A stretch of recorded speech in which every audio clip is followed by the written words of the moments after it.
Hello everyone, welcome to Ritu's English Lab. I'm Ritu Varna. For the last 10 years, I'm helping students improve their English communication skills. So basically, I'm a language trainer. ഈ കഴിഞ്ഞ ഒരു 10 വർഷത്തില് ഞാൻ ഏറ്റവും അധികം കേട്ടിട്ടുള്ള ഒരു വാചകമുണ്ട്. എനിക്ക് ഇംഗ്ലീഷ് കേട്ടാൽ മനസ്സിലാവും, പക്ഷെ സംസാരിക്കാൻ പറ്റുന്നില്ല. Let's be honest. Has this ever happen to U?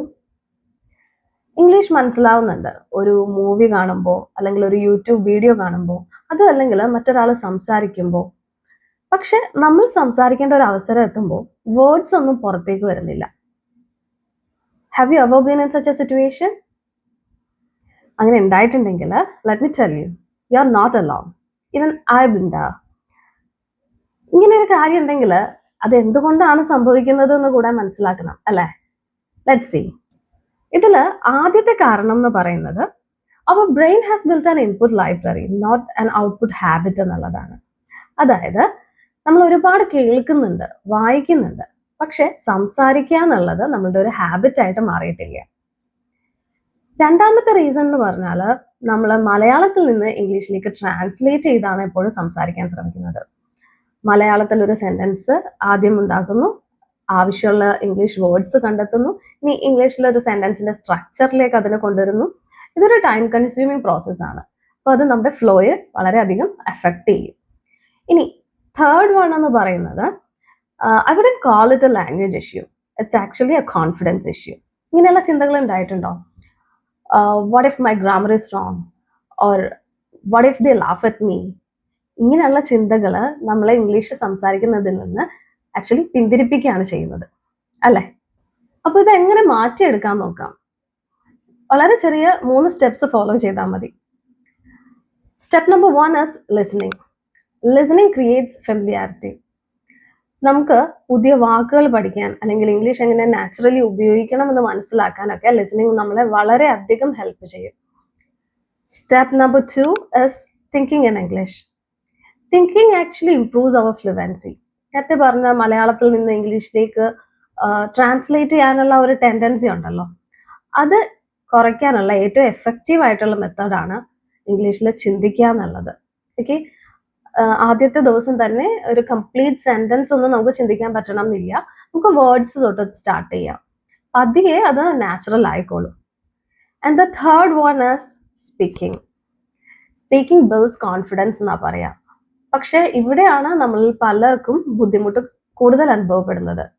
അല്ല, first and foremost reason is നമുക്കൊരു സ്പീക്കിംഗ് പാർട്ട്ണറെ കിട്ടാനില്ല എന്നുള്ളത് തന്നെയാണ്. ചിലപ്പോൾ നമ്മുടെ ഫ്രണ്ട്സ് ഒന്നും നമ്മളെ പോലെ ഈക്വലി ഇൻട്രസ്റ്റഡ് ആയിരിക്കണം എന്നില്ല.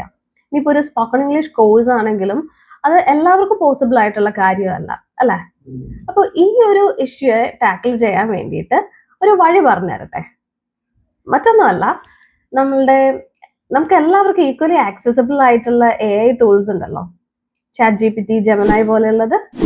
അത് ഉപയോഗിച്ച് നമുക്ക് സ്പീക്കിംഗ് വളരെ എഫക്റ്റീവ് ആയിട്ട് പ്രാക്ടീസ് ചെയ്യാം എന്നുള്ളതാണ്. നിങ്ങൾ പലർക്കും ഈ കാര്യം അറിയായിരിക്കും, അല്ലേ? നമ്മുടെ ചാനലിൽ അപ്ലോഡ് ചെയ്യുന്ന ഓരോ ലെസൺസും ഈ ഒരു സാധ്യത കൂടെ ഉൾക്കൊള്ളിച്ചുകൊണ്ടാണ് നമ്മൾ പ്ലാൻ ചെയ്തിട്ടുള്ളത്.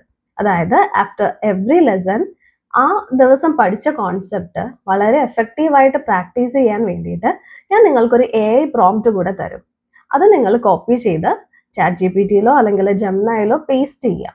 എന്നിട്ട് വോയിസ് ചാറ്റ് എന്നുള്ള ഒരു ഓപ്ഷൻ ഉണ്ടല്ലോ, അത് ഉപയോഗിച്ചിട്ട് പ്രാക്ടീസ് ചെയ്യാം. നിങ്ങളുടെ കോൺഫിഡൻസ് ഇംപ്രൂവ് ചെയ്യാനായിട്ട് ഇതിലും നല്ല വേറൊരു വഴിയില്ല. ഈ അറിയാമെങ്കിലും പറയാനുള്ളൊരു മടിയൊക്കെ ഉണ്ടല്ലോ, അത് കുറയാനായിട്ട് ഏറ്റവും നല്ലൊരു മെത്തേഡ് തന്നെയാണിത്. അത് മാത്രമല്ല, റിയൽ ലൈഫ് കോൺവേഴ്സേഷൻസിൽ പഠിച്ച കോൺസെപ്റ്റ് എങ്ങനെ ഉപയോഗിക്കാം എന്നുള്ളതും നമുക്ക് വളരെ നന്നായിട്ട് ഇതിൽ നിന്ന് മനസ്സിലാവും. ഇങ്ങനെ ദിവസവും പ്രാക്ടീസ് ചെയ്യുമ്പോൾ നമ്മുടെ കോൺഫിഡൻസ് കൂടും, ഇംഗ്ലീഷ് സംസാരിക്കാനുള്ള ഹെസിറ്റേഷൻ കുറയും, അതുപോലെ തന്നെ റിയൽ ലൈഫ് കോൺവേഴ്സേഷൻസിന് നമ്മൾ കൂടുതൽ റെഡി ആവുകയും ചെയ്യും. അങ്ങനെയാണെങ്കിൽ നമുക്കൊരു ചലഞ്ച് ആയാലോ? ഫോർ ദ നെക്സ്റ്റ് 30 days എല്ലാ ദിവസവും ഒരു ലെസൺ കാണും.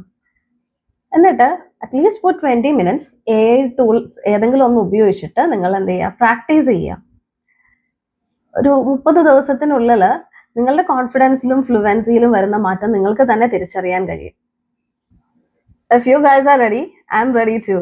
Let's learn English, let's think in English, and most importantly, let's start speaking English.